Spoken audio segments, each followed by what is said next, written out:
നമ്മുടെ സർക്കാർ സ്ത്രീകളോട് പ്രത്യേകിച്ച് ഈ രീതിയിൽ ഇങ്ങനെ വയ്യേ നടന്നു, കാരണം പുറകെ നടന്നിട്ട് തന്നെയാണ് ആരും ഒരു ഉറുപ്പിക ചെലവാക്കാതെയാണ് ഞങ്ങളെ വീട്ടുമുറ്റത്ത് വന്ന് പരിശോധന നടത്തുന്നു. വീട്ടിലുള്ള മറ്റുള്ളവർക്കും മാനസികമായിട്ട് ബുദ്ധിമുട്ടും, പണിക്ക് പോകുമ്പോൾ മാനസികമായിട്ട് പ്രശ്നങ്ങളെല്ലാം വരും. അങ്ങനത്തെ ബുദ്ധിമുട്ടും വരും. രോഗങ്ങളൊന്നും ഉണ്ടെന്ന് അറിയാൻ വേണ്ടി ക്യാൻസർ അറിയില്ല, അല്ല ഡോക്ടർമാരും പറഞ്ഞിരുന്നില്ല നമ്മൾ ടെസ്റ്റ് ചെയ്ത് നോക്കണം. മുഴ കണ്ടുപിടിച്ചതനുസരിച്ച് അതിലിപ്പോൾ ക്യാൻസറിന്റെ മുഴയാണോ അല്ല സാധാരണ മുഴയാണോ എന്ന് മനസ്സിലാക്കാൻ സാധിക്കും. നമുക്ക് 10-65 വയസ്സ് കഴിഞ്ഞു, പിന്നെ ഇത് ടെസ്റ്റ് ചെയ്യേണ്ടത്. എനിക്ക് ചോദിക്കാനുള്ളത്, കൂടുതൽ സ്ത്രീകൾക്ക് വേണ്ടിയാണ് ക്യാൻസർ ക്യാമ്പുകൾ ഇങ്ങനെ വെക്കുന്നത്. അതുപോലെ പുരുഷന്മാർക്കും ക്യാൻസർ വരുന്നില്ല, അവർക്ക് വേണ്ടി എന്താ ഇങ്ങനത്തെ ക്യാമ്പുകളൊന്നും ഇല്ലാത്തത്? 60-65 വയസ്സിനിടയിൽ സ്ത്രീകളിൽ പ്രത്യേകം ഉദ്ദേശിച്ചത് നമ്മുടെ ശൈലി സ്ക്രീനിങ് നിങ്ങൾ കേട്ടിട്ടുണ്ടാവും. അതിൽ വന്നവരുടെ ഈ ഹൈ റിസ്ക്, ഈ നിങ്ങളെ കുറേ ക്വസ്റ്റ്യൻസ് ആശമാർ ചോദിച്ചിട്ടുണ്ടാവും, നിങ്ങൾക്കറിയാം. അതിൽപ്പെട്ട ആൾക്കാരെ സ്ക്രീൻ ചെയ്ത് എന്തെങ്കിലും അവർക്ക് കൂടുതൽ ടെസ്റ്റുകൾ ആവശ്യമുണ്ടെങ്കിൽ അത് ചെയ്ത് പൂർത്തിയാക്കുക എന്നുള്ളൊരു ലക്ഷ്യമാണ്. അപ്പോൾ നമ്മൾ അതിനോട് അടുത്തുകൊണ്ടിരിക്കുകയാണ്. തീർച്ചയായിട്ടും ഇതൊരു 5 വർഷത്തെ പദ്ധതിയാണ് സർക്കാർ ഉദ്ദേശിക്കുന്നത്. അപ്പോൾ അടുത്ത ഒരു വർഷം കൊണ്ട് നമ്മൾ ചെയ്യാൻ പോകുന്നത് മുഴുവൻ സ്ത്രീകളുടെയും അതുപോലെ മറ്റ് ആണുങ്ങളിലെ വായലിലെ ക്യാൻസർ തുടങ്ങിയ ക്യാൻസറുകൾ കൂടെ നമ്മൾ ഇതിൻ്റെ കൂടെ സ്ക്രീൻ ചെയ്യാൻ വേണ്ടിയിട്ടുള്ള ഒരു നടപടിയാണ് ആരോഗ്യവകുപ്പ് എടുത്തുകൊണ്ടിരിക്കുന്നത്. 6 കാറ്റഗറിയാണ് ഇതിൽ 1, 2, 3, 4. ആദ്യത്തെ 4 മുഴകൾ സംശയിക്കത്തക്കതല്ല എന്നുള്ളതാണ് റിപ്പോർട്ട്.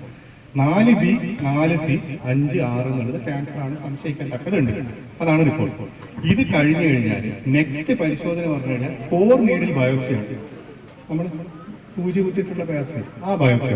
ആ ബയോപ്സിയിൽ നമ്മൾ ഇതിനകത്ത് കോശങ്ങൾ എടുത്ത് പരിശോധിക്കും. അതിനകത്താണ് ഇത് ക്യാൻസർ ആണോ അല്ലയോ കൺഫേം. ആരോഗ്യവും കുടുംബത്തിന്റെ സാമ്പത്തിക മാനസിക ഭദ്രതയും ഉറപ്പുവരുത്തുക എന്നുള്ളതാണ്. സാറ് കുറെ കാര്യങ്ങൾ പറഞ്ഞു. അപ്പൊ നമ്മൾ 15-ാം വാർഡിലെ ADCന്റെ സെക്രട്ടറിയാണ്. അപ്പൊ ഞങ്ങൾ 11 അംഗ കമ്മിറ്റിയാണ്. അപ്പൊ 11 ആൾ എന്തായാലും ഈ പരിശോധനയ്ക്ക് വിധേയരാകും. അതുപോലെ നമ്മളെ 15-ാം വാർഡിലെ പരമാവധി ആൾക്കാരെ നമുക്ക് പങ്കെടുപ്പിക്കാൻ വേണ്ടി ഞങ്ങൾ എല്ലാ സഹകരണവും നമ്മുടെ ഭാഗത്തുനിന്നുണ്ടാവും. അപ്പൊ ചെറുവത്തൂർ പഞ്ചായത്ത് ആദ്യത്തെ പഞ്ചായത്ത് ക്യാൻസർ പരിശോധന നടത്തിയ പഞ്ചായത്ത് ആവണമെങ്കിൽ ആദ്യത്തെ വാർഡായിട്ട് ഏത് മാറണം? 15-ാം വാർഡ് മാറണം. 30-നും 65-നും വയസ്സിനിടയിലുള്ള 15-ാം വാർഡിലെ എല്ലാ സ്ത്രീകൾക്കും വേണ്ടി കാവുംചിറയിൽ ക്യാമ്പ് വെച്ചാൽ വരുന്നവർ ഒന്നുകൂടി കൈവരിച്ചാൽ സാറപ്പം നടക്കും.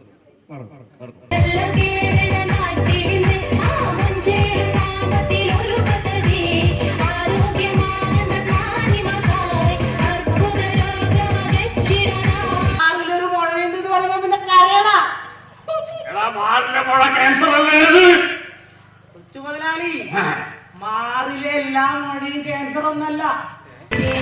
ആരോഗ്യ കേരളം, ഐശ്വര്യ കേരളം, കേരള നാടിന്റെ ശബ്ദം.